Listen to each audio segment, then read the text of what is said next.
have about 15 minutes for questions to any of the speakers from this morning.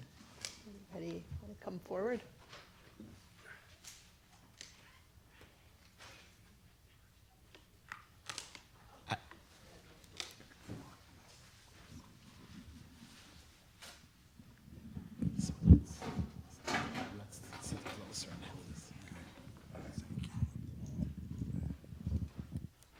I wanted to ask a question about the ceramide and aging, that whoever wants to talk about that. The issue of ceramide and its focal... Yeah, is it linked to aging? Yeah. Yeah. Look, there's a paper that looks really good to me, but who knows, that really shows that compares healthy elderly with healthy centenarians. And what they find is that the centenarians use this pathway less, much less than typical aged. So ceramide goes up as you age. The pathway activity goes up as you age. It's a leaky pathway. It's a bad idea. And there is this one paper, please don't ask me. I think it's from a group in Barcelona, but where they really have pretty good evidence that there's a switch in the pathway amongst those two groups to avoid using it. So if you want to avoid the pathway, the other way, which I didn't mention, is neutral sphingomyelinase. So sphingomyelin goes to the cell surface. You can hydrolyze sphingomyelin back to ceramide, and that's an alternative to making ceramide de novo. Sphingomyelin, which is a product of ceramide derivatization, there is an enzyme called sphingomyelinase, I don't remember the letter, but it's one of the isoforms of sphingomyelinase that hydrolyzes sphingomyelin and produces ceramide. So there's an alternative mechanism, which I glossed over, and there is evidence that healthy centenarians use that way. That's the way they supplement their ceramide instead of making it de novo. But it's one paper. De novo causes what? Causes too much? Yeah, too much. That's really, there's no real good data on why making it de novo is a bad idea. It takes energy. You have to make an acyl-CoA of the fatty acid. Taking energy, using energy is bad. There's other substrates, sort of like glucosylsphingosine, sort of sloppy side products that So could you're be saying toxic. it depletes ATP? Yeah, that could be part of it, yeah. All right, probably you should Yeah. finish this in the break. Let's see who else has questions for the speakers. Go ahead. There's one there and one there. There are speakers also that you can go to. Microphones that you can go Sir- to in the back. Actually, if you want to speak, stand up so that he can find you. All right, I'll ask my question while we're waiting. My question's for Roy. So you mentioned around if you don't see changes in Gaucher disease, they might not be relevant for GBA-PD. Are there any secondary pathway biomarkers from Gaucher disease that you think as a field we should be looking at in more detail for GBA-PD that we're not looking at right now? Right. So I think what I was trying to say is I wouldn't say neutral to what causes PD and GBA-PD, but I'm saying that some biomarkers can be excellent even if that's not what the mechanism is of causing PD.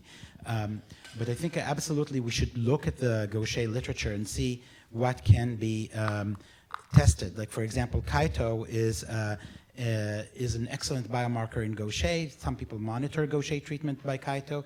We didn't see any difference in idiopathic PD and controls. A couple of 3 or 4 studies looked at it and we didn't find any differences.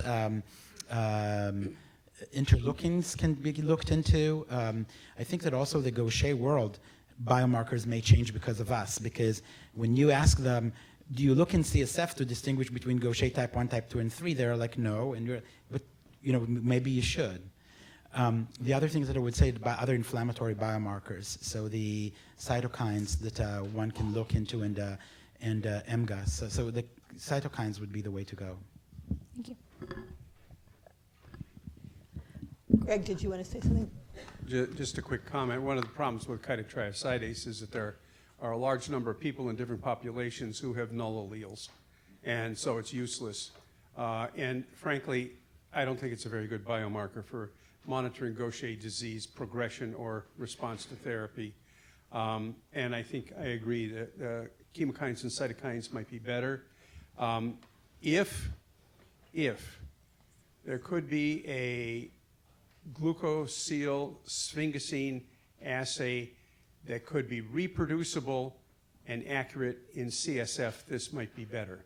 But it is so low that you're going to have ultra-sensitive machines to do this. But that might be better than what's happening in the peripheral blood. So can you tell, like, to expand on your question, can you tell people how would you, like, what biomarkers do you think are good in Gaucher? How about physical examination, which is really very helpful. The problem is and this comes a lot from the experience in Egypt with a lot of neuronopathic patients, and at least the peripheral dissociation in some patients between in glucosylsphingosine, whereby you have a very good response to therapy, and yet glucosylsphingosine either is stable or continues to go up. And then in some patients you have a lesser response and they get much better responses of glucosylsphingosine. So this whole biology is not quite known, and this is in the plasma, so it's different, and it's probably laboratory dependent, which is a real issue with the sensitivity, because glucosylsphingosine is at such low concentrations peripherally, but also so much so in the CSF. It's a problem. Measures of inflammation are good in Gaucher disease. They give you an idea of the inflammatory response going on. I'm not sure what's going on in Parkinson with with GBA heterozygosity. And also, I'm not even sure that brain glucosylsphingosine levels in non-neuronopathic Gaucher disease are particularly elevated, but in neuronopathic, it can be a couple orders of magnitude higher. Next. Thank you very much. I'm Heidi McBride from here at the Neuro. My question is sort of mechanistic about, so you were saying that the GCase really acts upon the intraluminal vesicles in the lysosome. So meaning, and given the concept of that it recognizes the curvature, that sort of makes sense. So what can you explain, or whatever, what do you think the impact of that activity is on the intraluminal vesicles would feed back to the limiting membrane of the lysosome in terms of the rigidity of the membrane? Because there's all this notion of these lysosomes breaking and leaking, and there's papers that saying in all sorts of different lysosomal disorders you have activation of cGAS and STING. So part of the things that I'm thinking about is the stability and rigidity of the limiting membrane of the lysosome. So how do you think about it to explain the activity on the intraluminal vesicles impacting the limiting membrane? Yeah, it's a really good question. And it actually goes back to an issue of why do we think enzyme therapy in Gaucher disease actually works? Or let's say, how does it work? Mm-hmm. Now remember, these enzymes were made to have mannose-terminated sugars so that they would go into the cells through the mannose receptor. No one has ever demonstrated that a Gaucher cell has a mannose receptor on it. It's not there. It's present in pre-Gaucher cells, myeloid cells. Now, why would that be? I don't know, except that the Gaucher cell is not the target of therapy. It's a pre-Gaucher cell, because then you can reconstitute the pre-Gaucher cell to eat the Gaucher cell, because the Gaucher cell is totally disrupted. It is malfunctional. It doesn't work.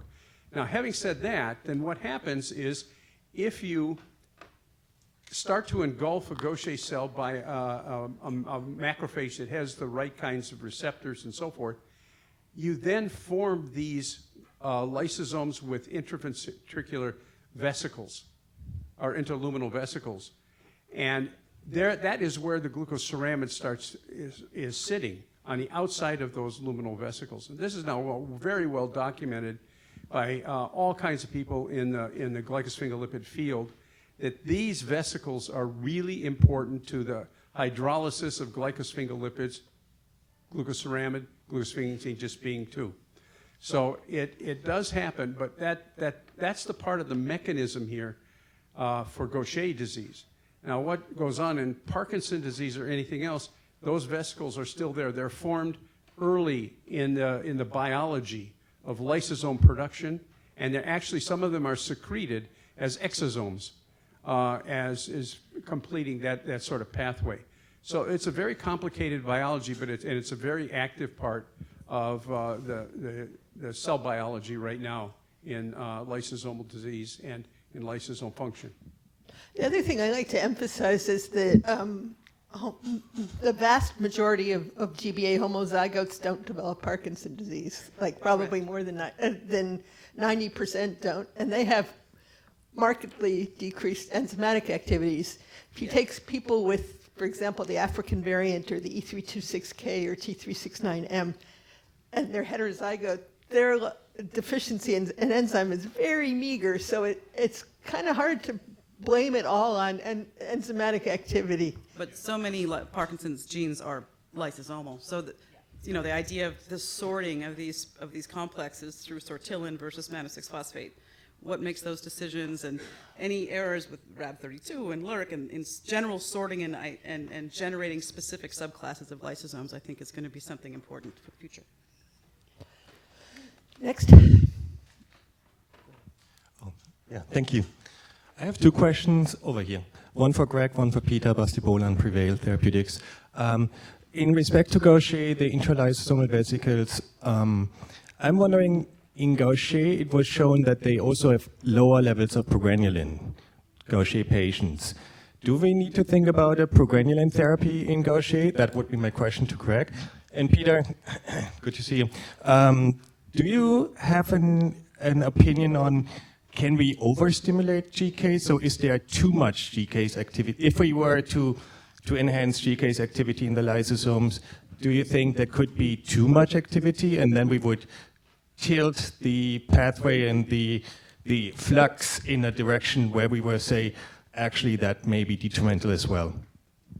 To the progranulin story, the first thing is, what was found was that there was a progranulin decrease in the plasma of patients with Gaucher disease. I don't think anybody has shown a progranulin decrease inside cells. That I'm not sure about. Agreed, but they also did some IF and IHCs, and they showed that GCase may mislocalize, and then they did.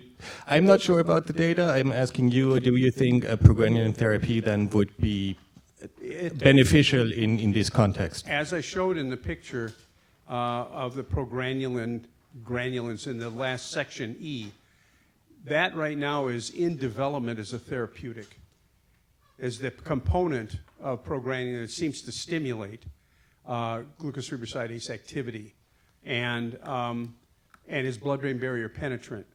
So there's this complex interaction that I don't think has really been developed. And the other part of it, of course, is progranulin is heavily involved in inflammatory responses in the inflammatory system. So it's very, very complicated. But that section E of progranulin is being developed as a therapeutic. There's a paper that will be coming out shortly, I think, once we would finish the revisions. It shows a dose response of Gaucher disease in mice with progranulin deficiency. And depending on the dose of the mutated GBA that you have, and that's the gene, it will change the phenotype if there's a progranulin deficiency. So there's more and more evidence that this is combining. How it's going to be worked out is a different issue. This is, I think, very complex biology. Okay, GCase, can you have too much? I always say, like, if you have a traffic problem, you can widen the street by 1 lane or widen it by 20 lanes. It'll have the same effect, because once you reach the capacity there's another rate limiting or flux limiting step in the pathway. So I personally don't think you could have too much GCase activity. However, I do think you can have too much GCase protein.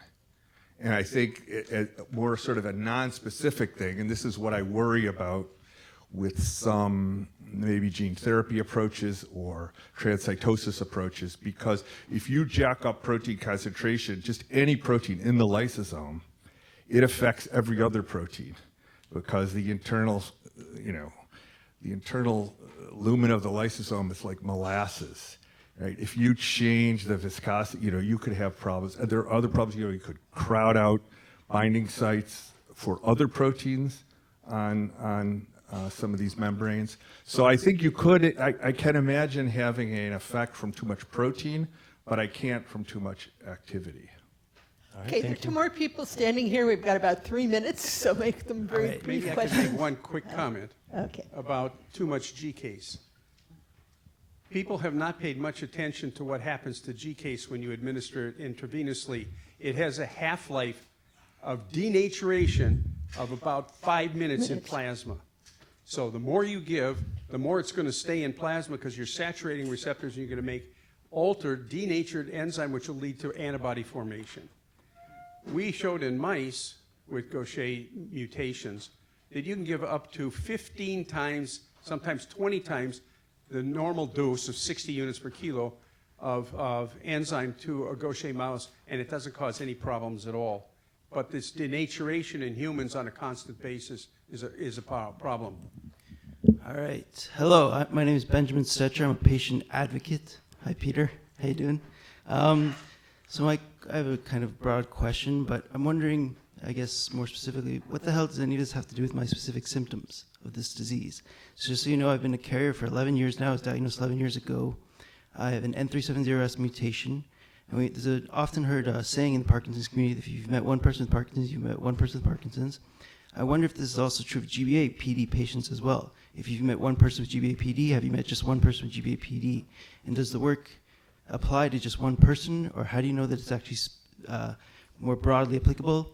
And I guess one way to tell that would be, what specific symptoms does each therapy modulate? Because I've been coming to these meetings for a number of years now, and it seems to me like we're learning more and more about the basic biology. But I worry that with every step that we're taking, we're getting farther and farther away from the individuals that are carrying these diseases.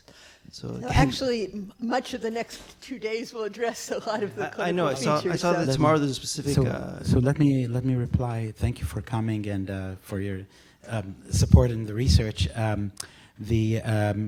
There is a session tomorrow about the clinical phenotype of people with Parkinson's and GBA mutations. So I encourage you to stay tuned for that. In brief, I will just say that people are very different from one another. And this is why we need clinical, like biological biomarker, like blood tests or CSF tests. Currently, we don't have one that will tell rate of progression. It would be very useful, because then people with GBA mutations with advanced Parkinson's would be able to participate in studies that would aim to reduce that biomarker. So it's the biological biomarkers like plasma or CSF marker. This is a real gap in the field, which you were asking about. Okay, well, I guess my question is this one disease that we're talking about, or are we talking about multiple different diseases that all have an underlying patho, whatever you want to call it? In some ways, it will be one disease, for example, alpha-synuclein aggregation, and in some ways, it will be multiple diseases if someone has tremor and someone doesn't, so treatment for tremor won't work. So it's a complex answer. I'm happy to discuss more during the break, but I think it depends what's the question. In some questions, the answer is one disease. For some, it's multiple. All right, thank you.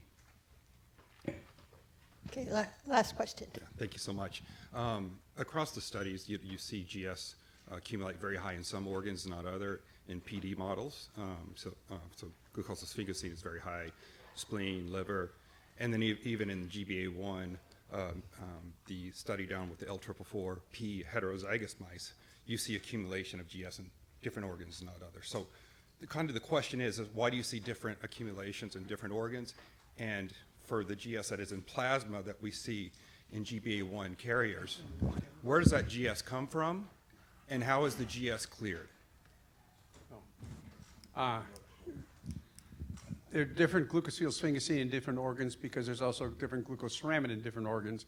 because each organ requires different kinds of fatty acid components, if you will, or sphingosine components, and they're derivatives of each other. In example, you have to have a certain composition of glucoceramide in your skin so you don't lose your skin and just lose all the fluid in your body through your skin. And that is seen in some patients with null mutations in Gaucher disease, whereas they don't have such major disease in some of the other organs. So it's the requirements of the tissues. In example, the gangliosides in the brain have shorter fatty acid acyl chains on them than do some of the gangliosides or glycosphingolipids in peripheral tissues. They're different structured because the tissues require them to be different. What that difference is, I don't have a clue right now, but it has to do a lot with what Peter was talking about, I think, and the function of the cells.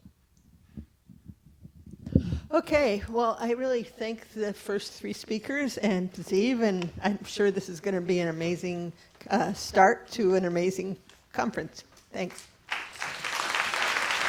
We will reconvene at 11:10.